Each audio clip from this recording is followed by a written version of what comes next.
What's going on, degenerate gamblers? How you doing? Howie Dewey here from the Degenerate Gamblers. Said that twice. We are hitting right now on beautiful Thursday. This is summer. We're into summer here. It is July 19th. I had to even look. We're in the doldrums of summer. We are getting ready right now to wrap up this NBA situation. Look, if you've been watching this thing, the Pacers, in my opinion, have gave up a much better fight than we thought they would. Uh, I'm looking at this game tonight, 8:30. Um, you have the Thunder minus 6.5. We don't know if Halliburton's playing or not. I tend to lean towards the Thunder. I think they're all about business right now. They want to wrap this thing up. You can grab them right now, minus 6.5, maybe tease them down a little. I do think this is probably a high scoring game. Over unders 221.5. I tend to lean Thunder in the over in this one. Of course, look, man, this is the NBA. Nothing has made sense this year. It's the first year in a long time where the amount of away teams that are winning and covering just blows my mind. Home court advantage, not really a thing this year. I don't have an answer for it. I think the amount of threes being taken, some of the refereeing could be involved with why these home teams just don't have the dominance that they once did before. But I like the Thunder tonight. The Thunder minus 6.5. You can grab the money line at minus 250. I do think it's probably going over. You can tease them both down. I think they take care of business. I think they win this series. Indiana's in trouble. Halliburton's beat up. That is their go-to guy, and that's the NBA. With that being said, let's go into baseball. Baseball is wild right now. We're in the getting ready to head into the All-Star game. We got about another month. The Yankees have lost 6 in a row. The Yankees have lost 6 in a row. Two other teams in the American League that have lost 6 in a row, the Minnesota Twins, the Chicago White Sox. That doesn't surprise me. But the Yankees can't score. Where they've gone like 20-something innings and haven't scored. Aaron Judge is absolutely cold right now. What does that tell you? You may want to start betting the Yankees. They're going to turn this thing around. Rodon's on the Carlos is on the mound today. They probably turned this thing around. If you look at the American League, not a lot of teams have win streaks. The California Angels have won 3 in a row. That's what it is. You look at the National League, you got a different story. How can you bet the Nationals? How can you bet them? They've lost 11 in a row. 11 in a row. Mets have lost 5 in a row. Reds have lost 4 in a row. I'm sorry, the Reds have won 4 in a row. Reds are playing well. Actually, I took them today at noon. Dodgers won 5 in a row. Rockies, what, worst team in baseball a few weeks ago? They've won 4 in a row. They're not bad. They're hitting the ball. So that's what you got to look at. You got to look at a team like the Yankees. They have talent. They've lost 6 in a row. I don't see them losing a lot more. I mean, I say that they could lose 10 in a row. But look, you're betting baseball. You want to bet streaks. You want to bet teams that are playing well, hitting well, decent pitching. I think they will turn it around. But the Dodgers just are a juggernaut. They've won 5 in a row. They could easily win another 5 in a row. That's where we are right now in the summer. I have today, before we go into it, because I have a really good guest coming on the show. You guys have heard him before. Frank Lyons, horse racing extraordinaire. This guy has been a trainer. He's been a bloodstock agent. I think that's what he's doing now. He's done it all. Guy like basically grew up on thoroughbred farms. Knows everything there is to know about horse racing. And we're going to talk about some really good handicapping methods that you need to just remember when you go to the track. Some certain things to look at. With that being said, let's delve really quickly into what we do here. And that's college football. Because college football is coming up in a little over a month. And I'm telling you right now, the stuff that I'm reading about some of these schools and what's going on. We thought last year was crazy. This year could be a nightmare. Um, because I don't know if you saw this yet, but uh, college football or college basketball, they just passed legislation where now you can actually, the colleges, not NIL, not separate businesses, not private or publicly traded entities which are sponsoring athletes, but now the colleges can start paying players. So I think that a lot of these college football players, you're going to lose track of where they're getting paid from, how much they're getting paid. There's no telling. I mean, you got colleges that are now paying these players. You have private entities through NIL paying them. Certain players, I think, are getting paid way more than we think they are. If you look at Cooper Flagg from Duke, we thought he got paid like 5, 6, 7 million last year. He ended up making something like 20. Did you see that? I mean, the new kid going to Brigham Young next year, I think he signed for 7, but there's no real telling what he's getting paid. And you take that in football, college football, multiply it times 100. There is no telling what these guys are getting paid.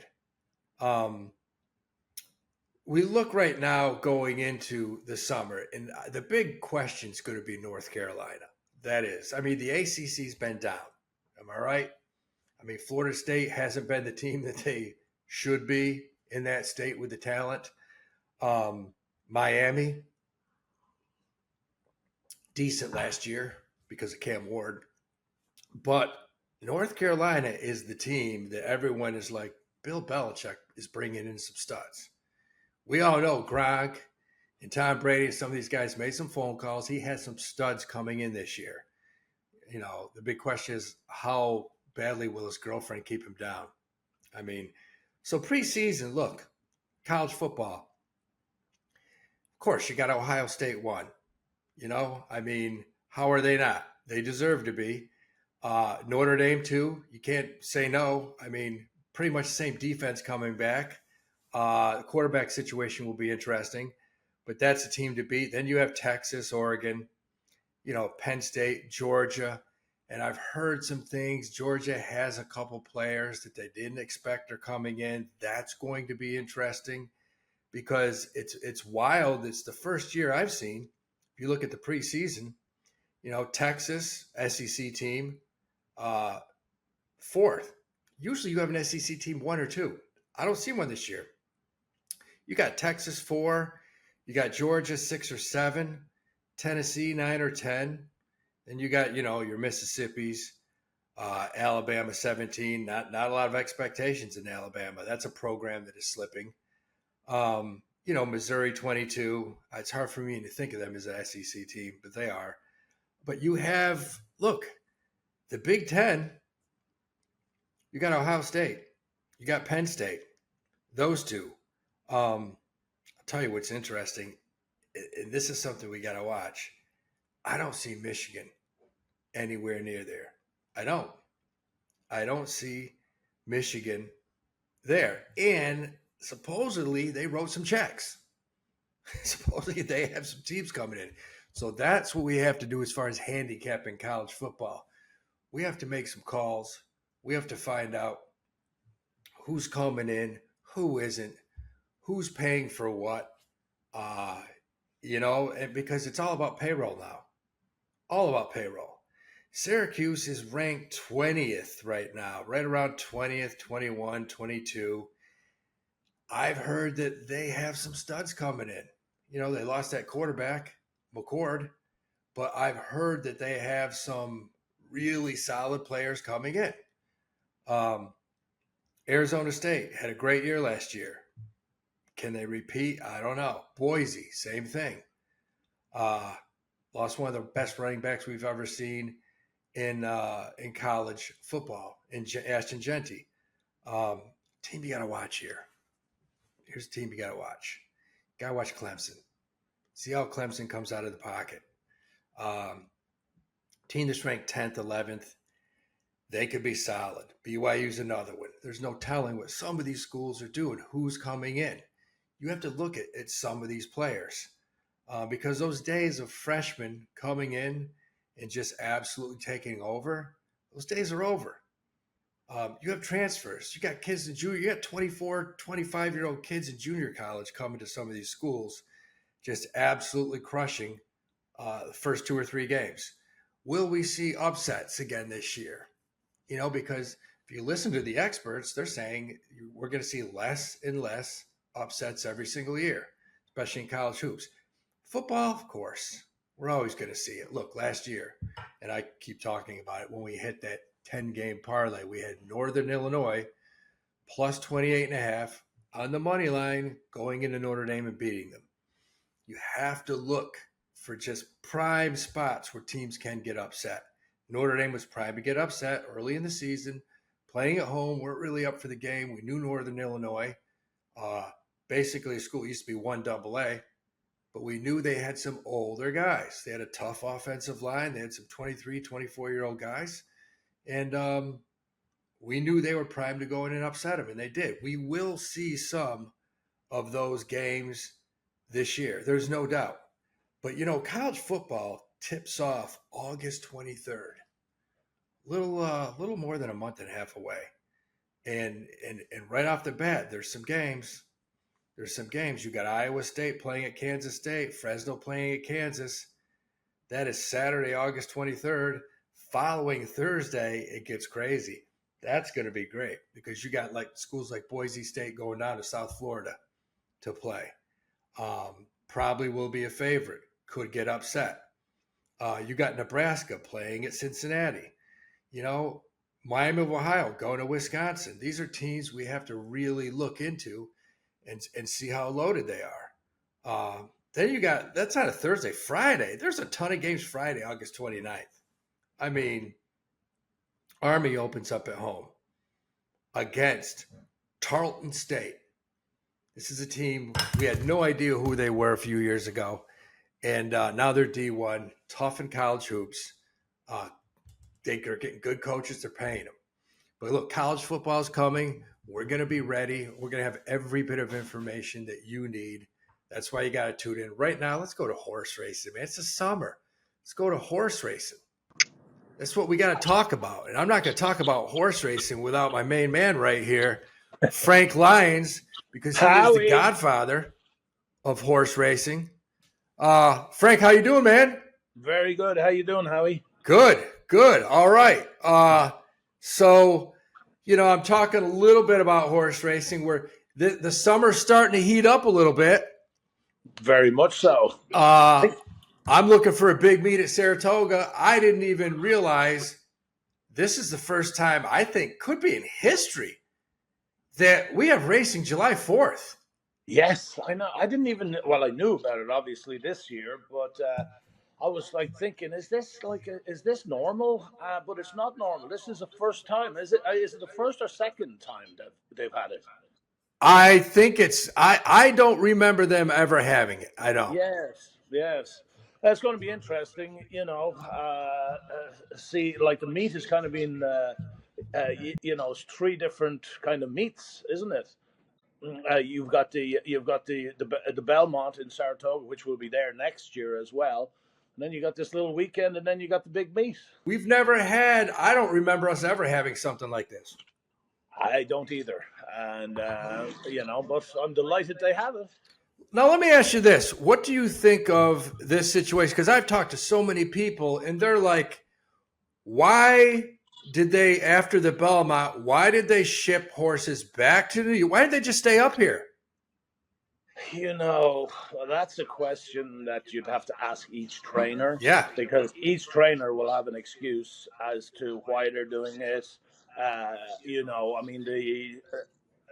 The normal thing would be to leave the horses up here.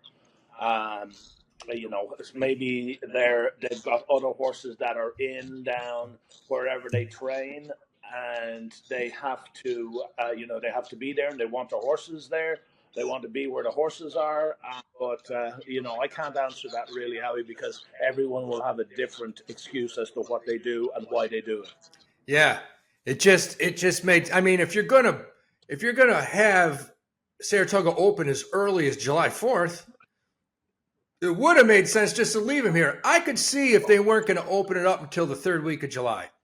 Yeah, sure. But if Yeah. you're going to turn around and start July 4th, you might as well leave them all up here. Well, a lot of people did leave them up here. It's that backside is fairly full You're right. now, and there will be certain trainers that went home and they have a reason for leaving, and they'll be back. Maybe some of them aren't going to be back. Maybe they just shipped up for the stakes that we had on Belmont Day, and they brought some other horses with them, and they shipped out afterwards. Yeah, that's speaking of shipping out. I mean, you look at this weekend, and it's there's a couple handicap races. I was looking at the Ohio Derby out in Thistledown, which I don't follow. I'm not gonna lie, I don't follow Thistledown a ton. No, I don't either. I follow the Ohio Derby, though. Yeah, Ohio Derby's a great race. Yeah. Um, I had Rick Dutrow and Chip Dutrow call me yesterday, and they said we got McAfee in the Ohio Derby and our TVG covering it, our Fox covering it, and there was a lot of interest, and they think that McAfee is going to run a huge race. well, the fact that they're shipping Johnny V out for one race just to ride him, I mean, that tells you they're going to try with the horse. Well, they're not going to not try with the horse, Howie. Yeah. Yeah, we're shipping him to Ohio to stiff him. Yeah, you're shipping Ohio. I mean, Johnny Velasquez is probably going to be staying at the Red Roof Inn for a night. And, I mean, you look at that whole, and it's a decent field. There's some good horses in there. Yeah, I mean, Clever again, he got mugged in the Preakness, and he was the clever pick really for that race, or the wise guy pick, and I picked him for second, or gave him a big chance to win off his previous two races. And I think that if Steve Asmussen is confident enough to put him back in so soon after he got in that incident with journalism and goal-oriented, the fact that he brings him back so quick means that he probably bounced out of the race, didn't show any signs that it hurt his feelings too bad, has worked well, and because Steve Asmussen is a very, very clever trainer, and no pun intended, clever again. But so he wouldn't be putting him in that race if he wasn't ready. I just remember, and I was over at the Barns the other day, visiting at the bar or the Barns. The Barns. I stopped at the Barns and at the bar on the way home, then back to the Barns. Between the bar and the Barns. I got you. I got to walk by Kings to get to the Barns, and that's always a problem. Yeah. Yes.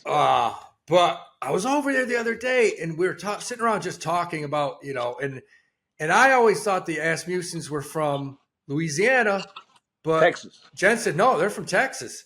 And I said, one of my favorite jockeys as a kid, I'm like, remember Cash Asmussen?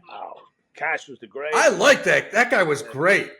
Yeah, Cash was the great. He went to Europe, Yeah. And was just as effective over in Europe.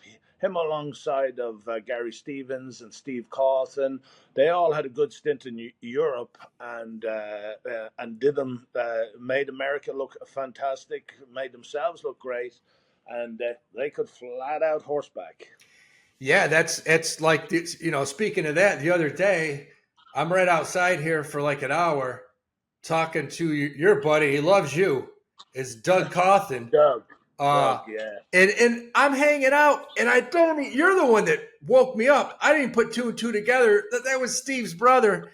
And we're talking, and they're painting a mural on the racing museum of all these horses. They're painting it. And you got Seattle Slew, Secretariat, Man of War, and then you have Alley Dar and Affirm. And he looks up, he goes, yeah, there's my brother right there. Yeah. Do you know a thing? And let me tell you a little story about Affirmed and Alidar. Okay, they covered over 33,000 feet in racing, right? They raced against each other 10 times and they covered the distance was over 33,000 feet. Frank, they How raced many? 10 times against each other? 10 times against each other. Yeah. Wow. Yeah. And how many feet? Now, I might be off a little bit because it's a long time since I've heard this stat, but over 33,000 feet together. Do you know how many feet separated them at the end of 33,000 feet of racing? It wasn't much because every damn race was like this. So it was less than 10 feet That's separated that's them in insane. over 10 races. That's insane. And Yeah. I mean, the joke was, uh, I believe that was Jorge Velasquez was riding Alidar. That's it. Yeah, George Velasquez. Yeah, Yeah, that's right. and people to this day are like, if there was no affirmed, Alidar's probably goes down as the greatest horse of all time. Yeah, and both of them refused to switch leads. You know what I mean by switching leads? They stayed on their left lead for all the races that they ran. Or, you know, probably 9 of 10. Well, Doug was looking at that picture that they painted, and he said, "Oh, you know what's really interesting?" He said, "Check it out." He said, and he was talking about the race where Steve Cawthon, for the first time ever, changed his whip from his right to his left, Oh yeah. and that kind of made Huh. him a legend. And Oh yeah. Wow. and I don't even remember that. And he's like, "Yeah, look at the picture. They actually have the whip in his left hand." He goes, "That's really interesting." So he took a Oh picture of it. wow. He goes, "I got to text it to him right now." And I was like, Doug, when I was growing up, Steve Cawthon was like a god up here in Saratoga. Yeah. So how long have you known Doug and didn't know that Steve Cawthon was his brother? Come on. So here's how brain dead I am. Yes. When I Okay. met him, I'm like, oh, Doug Cawthon, that's got to be a relation to him. And then I said, no, it can't be because Doug's from Ohio. And somewhere in my head, I'm like, and Steve Cawthon was from England. And then my father's like, no, you idiot. Yeah. He's from here, but he moved to England to ride. And Yeah. then Yeah. I'm like, oh my God, man, that's probably. Then I find out it's his brother. Yeah. Yeah, So how long? I've only known Doug. I just met him. I actually met him last month. We've known him for over a year, but his house is right next to ours, and he's getting a fence taken down in 2 weeks. So I got to be here to like make sure they don't like burn the houses down. So, but he lives down in Lexington. Yeah, Doug, he's down in Lexington, but he says he's going to come up here during the sales. Right. He does a lot of that. Yeah. And of course, you know, the whole Cawthon family, Kerry, his brother, and I told you his dad was a great blacksmith. Yeah, Down around the Kentucky area. Tex was his name. What a great name, Tex that's Cawthon. awesome. Yeah, that's wild. So, yeah, we talked horse racing, and it should be like he said. It's going to be a great year. Before we get into Churchill Downs, the Chicago Handicap, let's talk about the Belmont because journalism ran a great race, He but ran that fantastic. horse Sovereignty was just so well rested. Well, he was well rested, and he got a great ride from Junior Alvarado. You notice that Junior put him more into the race. He didn't come from dead last like he No, has in all of his races or way back. Junior and Billy Mott came up with the plan, and let's keep him closer to journalism and don't let journalism get the kick on you. And you know, he was right behind journalism. So when journalism kicked for home, he kind of moved early, but that was kind of the fault of Rodriguez and Crudo, who weren't able to sustain their challenges. I mean, I thought that if Rodriguez could have led journalism to the eighth pole or the 16th pole, I thought that he would have the chance to beat Sovereignty. But he was in front at the top of the lane, and that's a long time to be in front. And Sovereignty was right behind him. yeah, He was fresh. He was good. I'm not saying that Sovereignty wouldn't beat him every time because Sovereignty is a beast. yeah, he is. And Billy Mott is the greatest when he gets a horse that is like Sovereignty, where he has a chance to plan with him. When, you know, like Cigar. Look at the job he did with Cigar. And this horse is certainly like Cigar, you know. Well, what do you think about the criticism of Billy Mott, well, and Gandalf and Stables for taking that time off and not running him in the Preakness, give him a shot at the Triple Crown?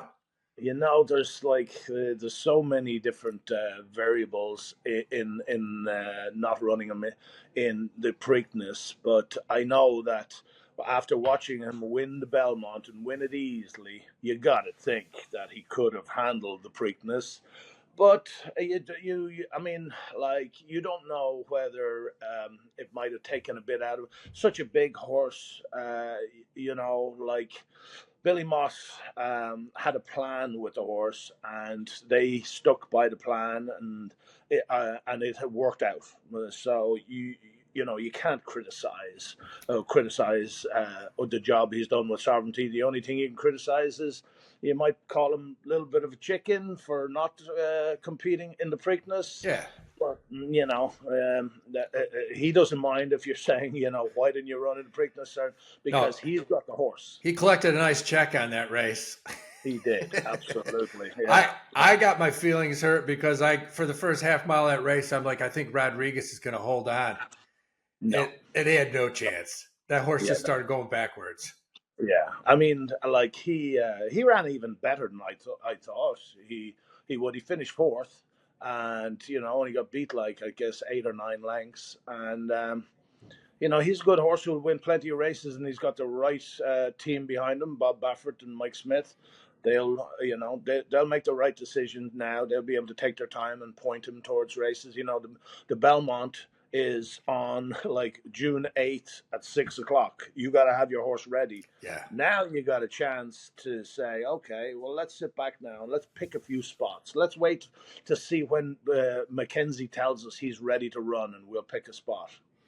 And be very dangerous doing Now, that. do you think, what are the percentages that these two meet up in the Travers? Journalism and Sovereignty? Oh, it's every chance.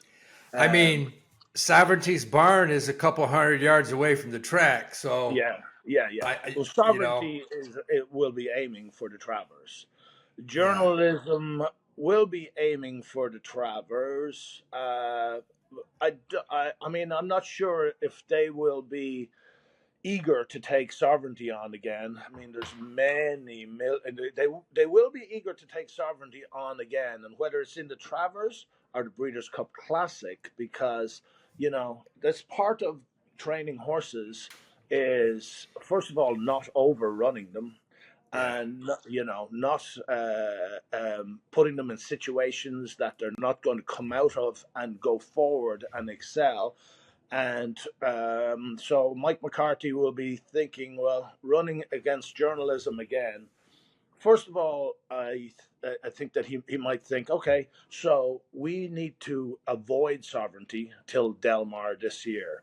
And, because journalism did have that race in the Preakness where he did get involved in the hustle bustle, won it kind of easily, but it had to take something out of him, so he's coming back now. He had all 3 races, and he ran brilliant in all 3 races, Derby, Preakness, and Belmont. And now I could see Mike McCarthy, maybe take the Pacific Classic, and building journalism up again, and having him write for the Breeders' Cup Classic at Del Mar, because at Del Mar, Sovereignty is a big, long striding horse. The smaller racetrack at Del Mar is not going to suit him. He's a tremendous horse, but he won't run the turns as well as journalism does, who is a big horse but more agile, kind of. He can get stopped, as he proved in the Preakness, get going. If Sovereignty had got stopped like that in the Preakness, I don't know would he have won, because he's such a big horse. It takes him a minute to get going again. Get going again. Yeah, that's something you don't think of.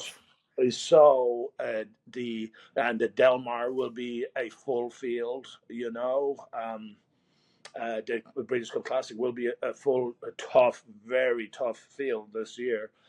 So it's going to be interesting, but I'm sure they have the Travers in mind, very much so.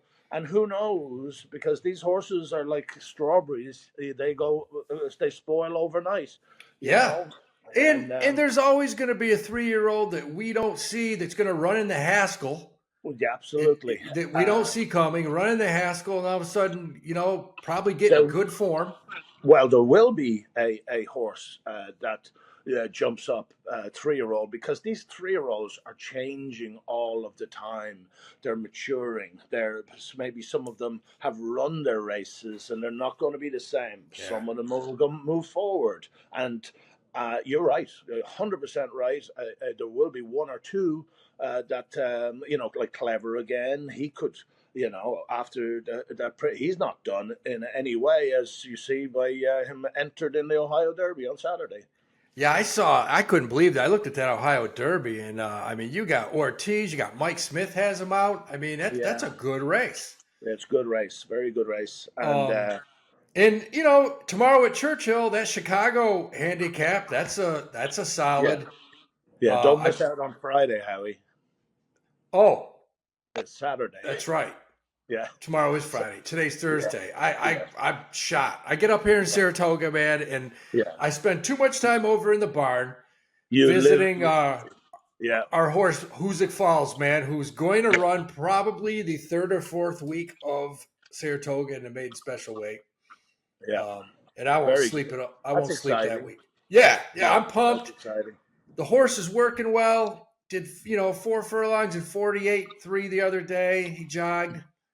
By the Um, way, Authentic, his sire, is coming really good. Now he started off not so good. There were people that had questions about him, but Authentic is turning out to be a proper sire. and you said that. You said, because I remember when you looked him over, you said, yeah, his first batch, yeah, he goes, but you can't give up on it because, Yeah. you never, yeah, he looks like he's some of his offspring's coming along. Well, he's by Into Mischief, and Into Mischief is the number one sire in America right now. Or him and Curlin maybe, but he is, yeah. I mean, Authentic. He won the British Cup Classic, won the Kentucky Derby, so he had every right to be a sire, and he's showing up right now. Yeah, we're excited. I mean, it's funny because I grew up in a town called Hoosick Falls with, Yeah, you know, Jay Mnuchin, who you met, owner out in California, and yeah, we hooked up 20 years ago with Chuck Simon. And it's funny because we call the horse Chuck in the barn, ha, and ha. we call Hoosick Falls Chuck. He's got a couple names, but I'll tell you, the horse is working, and I go over, I feed him. He's a good horse to be around. Yeah. He's very alert. He loves hanging out with people. That's a Every great now and he sign. gives me a little love bite. Yeah, yeah, I like him. yeah. Be careful of those love bites, Howie. Sometimes that love can be a little bit too much. Yeah, man.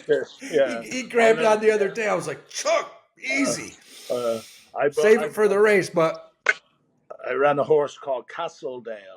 He won the Santa Anita Derby, and I honestly thought he had a chance in the Kentucky Derby. He ran like crap, but I was over walking Castledale one morning at like 5 o'clock at Churchill Downs, and I'm just thinking to myself like, "Oh man, this horse is in the Derby. I'm so lucky."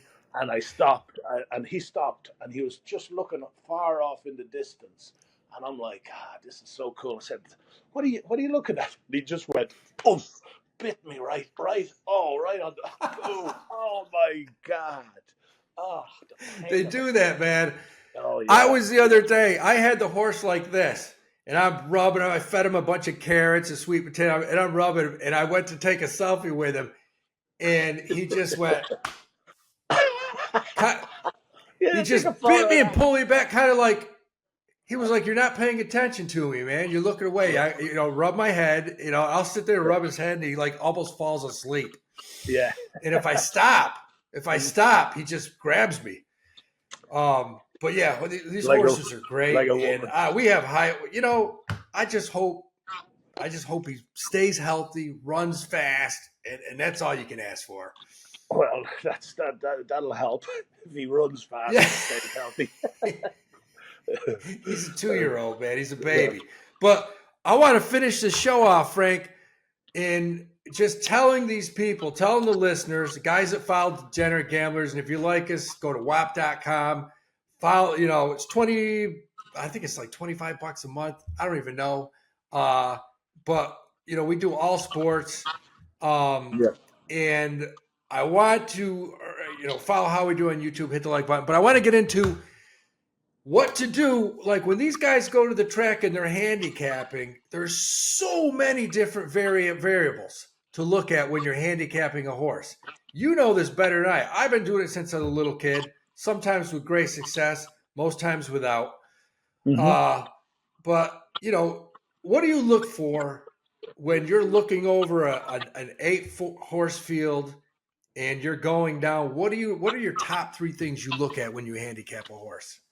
Well, the first thing, because I'm a guy that has to see the horses before I bet them. Because I'll tell you, I'm not bragging, but if the pick six was race to race, I'd hit it like 5 times a week.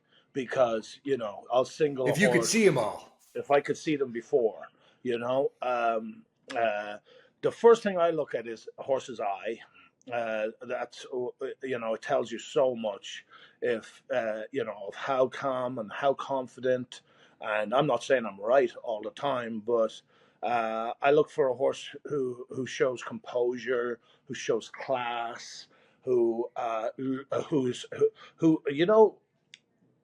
there's horses that have a far away look in their eye. Okay, that means that they're not looking around them. They're not worried about what's going on here, there. They're looking, and when they look, they see a mile away. They see, and that means that they're confident.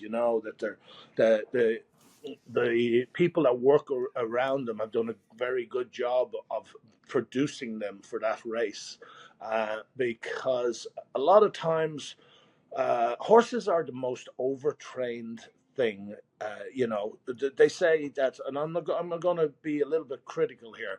Some guys say, or some girls say, well, we missed the work, so the horse wasn't fit enough.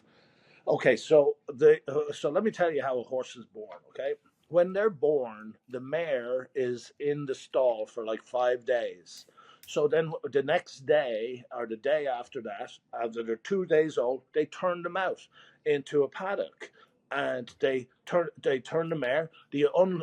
Unhook the chain from the mare. The mare dashes off because she's fresh. She's been in for 5 days, and she's you know, bucking and kicking. The foal runs right after them. So, how fit do you think that these things are? They're born fit. So you got to Yeah. educate them in the morning, not you don't be working them in 59, 58. You don't need that. So just like so taking but back to your point about what I look for. That's exactly what I look for. I look for the horse that's composed and has that confident look in their eye. And if I like that horse, then I'll bet quite a bit on that horse. But if I don't like it, I'll stay away from it.